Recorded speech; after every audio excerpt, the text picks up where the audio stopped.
Picture his hands, shaking, slicked with blood. A soldier on a Montana hillside, pressing the blade of his knife into the mouth of his rifle, not to fight, not to reload, just to dig out a spent cartridge casing that won't come free. Behind him, a war cry is building, getting closer. He jams the knife deeper. The brass won't move. The casing has expanded inside the chamber, a manufacturing defect the Army knew about, had known about, since 1873, 3 years before this moment. 3 years before this soldier died on that hill with a jammed rifle and a broken knife. Here's the line the Army never wanted spoken out loud.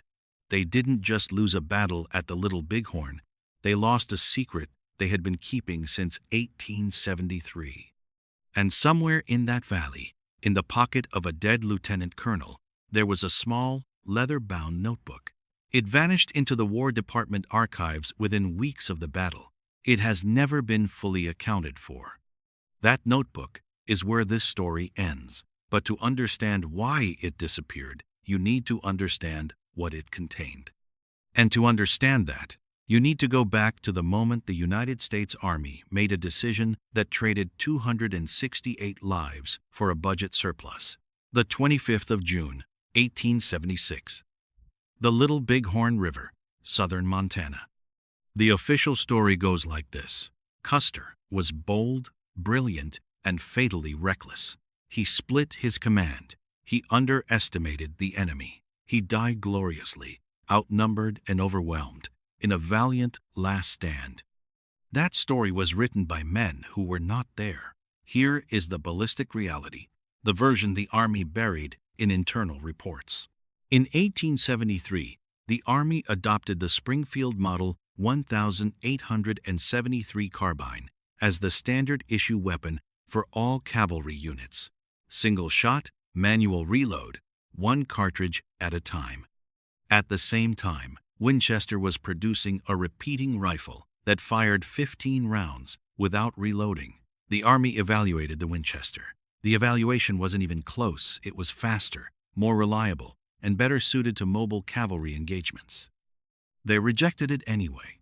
The official reason: too expensive, too wasteful of ammunition. Translation: the bureaucrats, who would never fire a weapon in anger, decided that 15 shots were an extravagance that American soldiers didn't need. Now here's where the math becomes a murder weapon. By the summer of 1876, the Lakota and Cheyenne warriors gathering along the Greasy Grass River were armed, not with bows and the hand-me-down muskets of popular imagination, with Winchesters. Purchased through trade networks, the Army had consistently failed to monitor and disrupt. In the time it took a trooper with a Springfield to fire, manually eject, reload, and re-aim 3 shots, maximum, a warrior with a Winchester fired 15. In a close-quarters engagement, on broken terrain, with hundreds of men, the Army didn't just send Custer into a dangerous situation. They sent him into a gunfight where his men were mathematically guaranteed to lose. And they knew it. How do we know they knew? Because of what happened immediately after the battle. The modifications, the rushed procurement reviews, the suddenly urgent internal investigations into a weapon they had signed off on 3 years earlier. Innocent institutions don't scramble like that. But scrambling and admitting are two different things. And the Army had no intention of admitting anything, at least not publicly, because there was already a body on the ground who could take the blame. Major William Burt didn't want to write his report. You can sense it in the language, careful, hedged, written by a man aware that his findings were going to land on the desk of people who desperately did not want them confirmed. But the evidence at the Little Bighorn was too physical to ignore. Soldiers found dead across that hillside, with broken knives beside them, with bent cleaning rods, with rifles that had jammed mid-fight and never fired again. The extraction failure was documented. Burt's post-battle analysis confirmed what field officers had been reporting since 1873. Under sustained fire, the heat expanded the brass cartridge casing. The extractor, the small mechanical jaw that was supposed to rip the spent round from the chamber, tore through the soft brass instead. The casing stayed. The rifle became a club. Bert's report didn't use the phrase "unfit for service" lightly. In the formal language of military ordnance inspection, that phrase carries a specific weight. It means this weapon should not be carried by soldiers in combat. He used it anyway. While Bert was writing that report, General William Tecumseh Sherman was telling reporters that Custer had been reckless, that he had disobeyed orders, that this was the failure of one man's pride, not of an institution's judgment. Hold both of those sentences in your head at the same time. Sherman's inspectors. The guns were unfit for service. Sherman to the press. Custer's arrogance got those men killed. The Army wasn't investigating a defeat. They were managing a product recall that cost 268 lives, and they needed someone else's name on the liability. The modifications came quietly. By 1877, Springfield had redesigned the extractor. Improved cartridge specifications entered procurement channels. No announcement, no press release. My not. No. 1-8. No congressional testimony explaining why the change was necessary right now, immediately, with great urgency. Just the silent admission of the guilty. The weapon we issued them was wrong, and we knew it. But here's what the reports couldn't fix. Here's the thing that kept the War Department up at night long after the extractor redesign was filed and forgotten. The Springfield carbine was only half the secret. The other half was the notebook. Custer had to be the arrogant fool, not because the evidence demanded it, because the institution required it. Follow the logic. If Custer is a reckless glory hunter who disobeyed orders and got his men killed through pride, then the Army is not incompetent. The Army is a professional organization betrayed by one undisciplined officer. You don't reform the institution. You mourn the officer. You commission a painting. You move on. 2. Dabers, 96.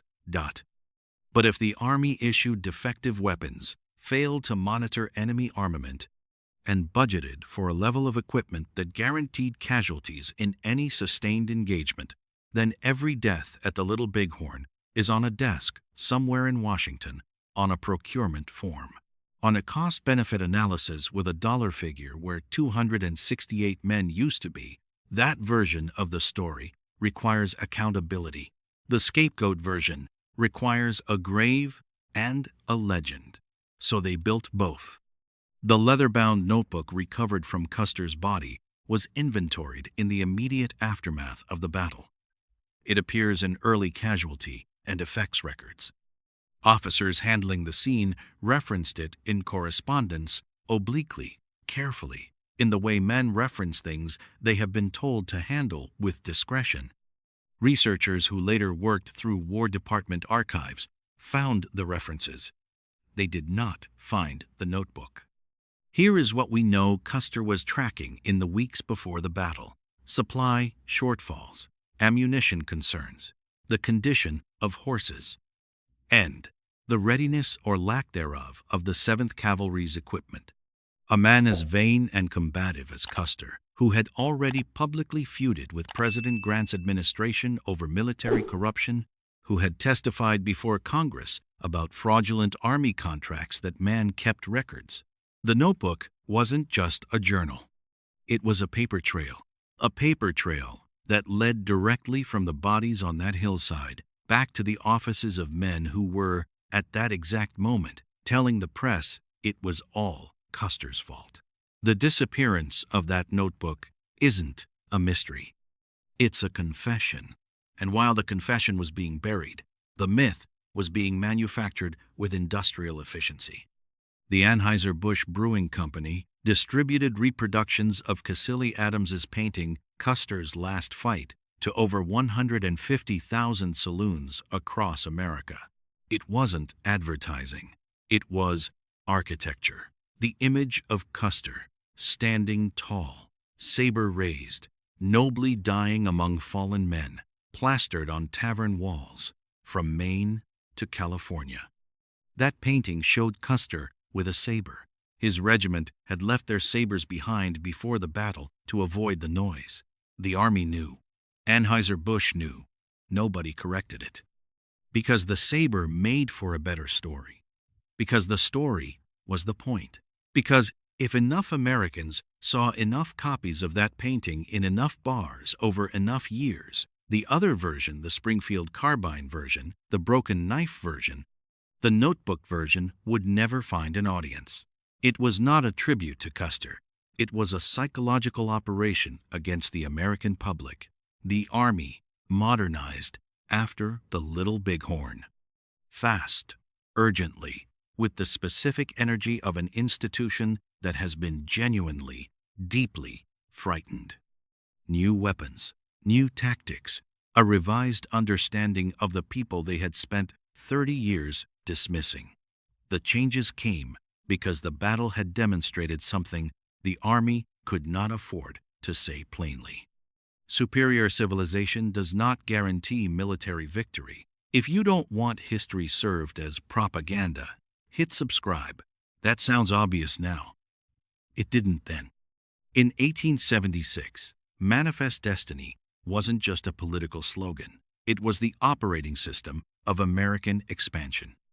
The belief, sincere, institutional, encoded into military doctrine, that the westward march of the United States was inevitable, that resistance was temporary, that the outcome was predetermined by something beyond tactics or weapons or the choices of individual men. The Little Bighorn broke that belief, not permanently, not publicly, but inside the institution, in the reports and the reassignments and the quietly rewritten manuals. There was a fracture, a recognition that the Lakota and Cheyenne warriors who held that valley were not a backward anomaly. They were organized. They were skilled. They were better equipped for that specific battle than the men the Army sent to destroy them. And they won. Once you see that clearly, without the saber and the painting and the legend, the implications metastasize. If the Lakota could beat the 7th Cavalry in a stand-up fight, what did that say about every previous victory that had been celebrated in newspapers and congressional speeches? What did it say about every treaty signed under the implicit threat of military dominance? What did it say about the entire justification for what the Army had been doing on the frontier for 30 years? The Army couldn't let the public ask those questions. So they gave America a martyr instead of an audit. They gave America a painting instead of a procurement report. They gave America the Last Stand, a story about courage in the face of doom instead of the true story, which was about cowardice in the face of accountability. The notebook disappeared. The report was buried. The extractor was quietly redesigned. The painting went up in 150,000 bars. And Custer, vain, reckless, complicated, brilliant, brutal Custer, became the face of a failure that belonged to the institution that sent him there. The Army didn't just bury Custer that day. They buried the truth about why he died, and built a legend on top of the grave to make sure nobody dug it up.